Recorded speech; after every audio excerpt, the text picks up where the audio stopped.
আবু সালামা রাদিয়াল্লাহু তাআলা আনহু হইতে বর্ণিত আছে, রাসূল সাল্লাল্লাহু আলাইহি সাল্লাম বলেছেন, তোমাদের কারো উপর কোনো বিপদ এলে অবশ্যই সে যেন বলে, নিশ্চয়ই আমরা আল্লাহ তাআলার এবং আমাদের অবশ্যই তার দিকে ফিরে যেতে হবে।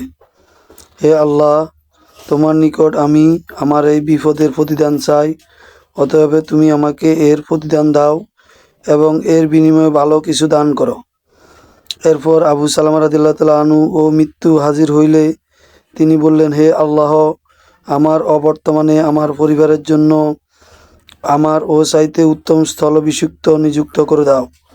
তারপর আবু সালামা রাদিয়াল্লাহু তাআলা আনহু মৃত্যুবরণ করলে উম্মে সালামা রাদিয়াল্লাহু তাআলা আনহা বলেন, আমরা আল্লাহ তাআলার জন্য এবং আমাদের তার ও কাছে প্রত্যাবর্তন করতে হবে।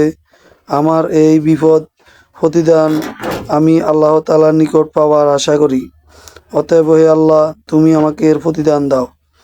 হাদিসটি তিরমিজিতে 3511 নম্বরে রয়েছে।